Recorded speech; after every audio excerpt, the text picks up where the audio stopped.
In 1946, a few leaders wanted to call India the Union of Indian Socialistic Republic, just like USSR. Others wanted to begin the constitution in the name of God. One even wanted to call the entire constitution rotten because it was not Gandhian enough. Yes, the preamble was debated, dissected, and almost derailed. These 85 words are not just the introduction to our constitution. It is a battlefield of ideas, emotions, and ideologies. And today, we will walk right into the heart of it. Hello everyone, welcome back to Freeconomics. Previously on Freeconomics Polity, we have seen various acts that led to the formation of the Indian Constitution.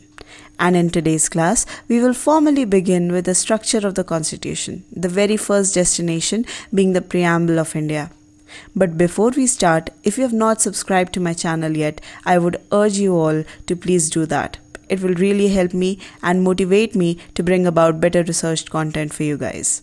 Now, without any further ado, let's get on with today's topic. Let's talk about the origin of the preamble. The preamble is often referred to as the soul, identity, and the guiding philosophy of the Constitution. On 13 December 1946, the objective resolution was moved by Jawaharlal Nehru in the Constituent Assembly. On 22 January 1947, the preamble was formally adopted before the Constitution itself, which was later adopted on 26 November 1949 and came into effect on 26 January 1950, a date now celebrated annually as Republic Day. Our preamble was originally drafted by Nehru. However, it underwent a significant change during emergency in 1976, when Prime Minister Srimati Indira Gandhi introduced the 42nd Amendment, adding the words socialist, secular, and integrity to reflect the evolving vision of the Indian state. Art and design. The preamble is not just a powerful document, but also a work of art in itself. It was inscribed on high-quality handmade parchment paper, especially imported from Italy and treated to last for centuries. Unlike the most official documents of its time, the Constitution was neither typed nor printed. It was meticulously handwritten in both Hindi and English. Interestingly, while Jawaharlal Nehru played a great role in shaping its content, his signature does not appear on the final document. The calligraphy was done by Prem Bihari Narayan Raizada, whose elegant strokes gave the Constitution its timeless visual identity. Interestingly, he also refused any fee for his work and instead requested only one honor: to sign his name on every page of the timeless manuscript. It was beautifully hand-painted by Beohar Ram Manohar Sinha, a student of renowned artist Nandalal Bose from Shanti Niketan. Together, their work transformed the preamble into more than just a legal text. It became the visual symbol of India's ideals. The fierce debate around the preamble. Though the preamble of the Indian Constitution is just 85 words long, it was the subject of intense debate in the Constituent Assembly, revealing deep ideological differences about India's identity. One of the most discussed issues was the proposal by H.V. Kamath on 17 October 1949, who wanted the preamble to begin with the phrase "in the name of God," believing it would reflect the India's spiritual heritage. However, this was firmly rejected by a vote with 68 members opposing the decision. Kamath was disheartened and called it a black day.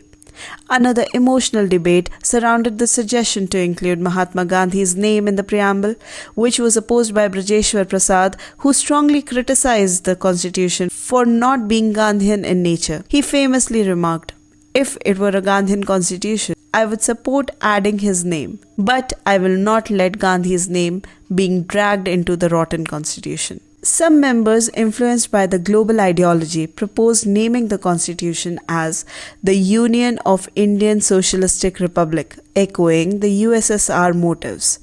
This too was rejected to avoid any ideological alignment with the global blocs, preserving India's unique identity as a sovereign, democratic, socialistic republic.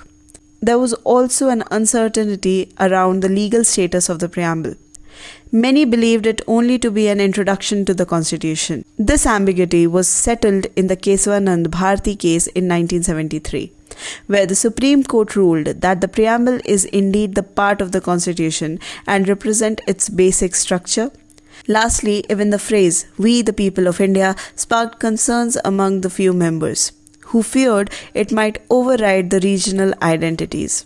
However, the Assembly chose to retain it unanimously, establishing the sovereignty rests with the people, not the Parliament, not the monarch, not the colonial powers, only the people.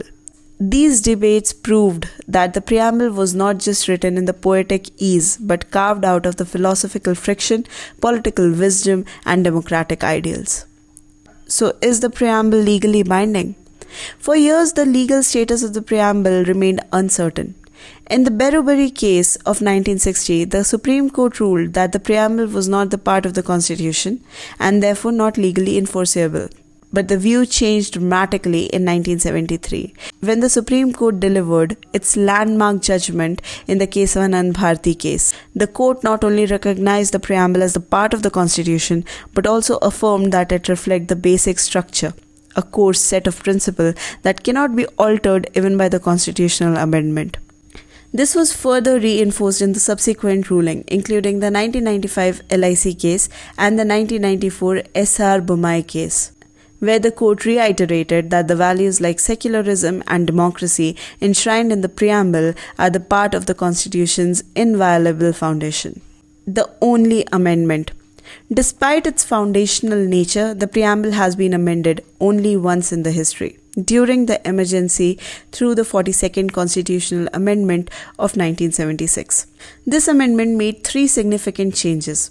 It added the word socialist, secular, between sovereign and democratic, and altered the phrase unity of the nation to unity and integrity of the nation. These additions were intended to reinforce the state's commitment to economic equality, religious neutrality, and national cohesion, especially during the time of deep political turmoil. Meaning of each term. Each word of the preamble carries a profound meaning carefully chosen to reflect the spirit of the Indian Republic. Sovereign signifies India's complete independence, both in internal governance and external affairs.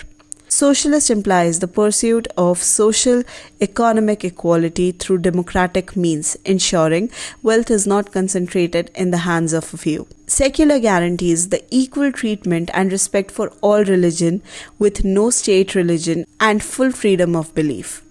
Democratic ensures that India is governed by the representatives elected by the people, affirming the principle of one person, one vote.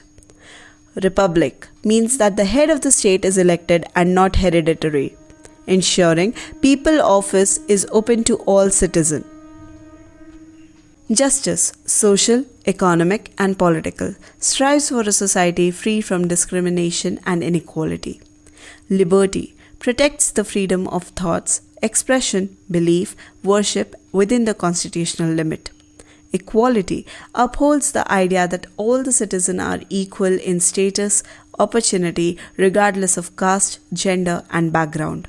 Fraternity promotes the national unity and sense of brotherhood, with the word integrity added in 1976 to emphasize the cohesion in times of division. The latest attempt to amend the preamble.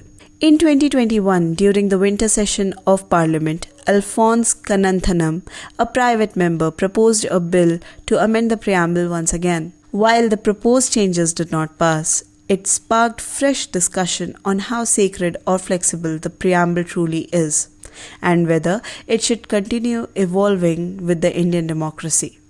Dr. B.R. Ambedkar once cautioned that liberty, equality, and fraternity must go hand in hand. He said, "Liberty without equality produces a supremacy of few over the others. Equality without liberty kills the individual initiative, while without fraternity, liberty and equality could not become a natural ally." The preamble is not just a preface, it's a moral compass, a collective promise, and a very soul of the Indian Constitution. It continues to remind us of the value we must uphold. So that's all for this video.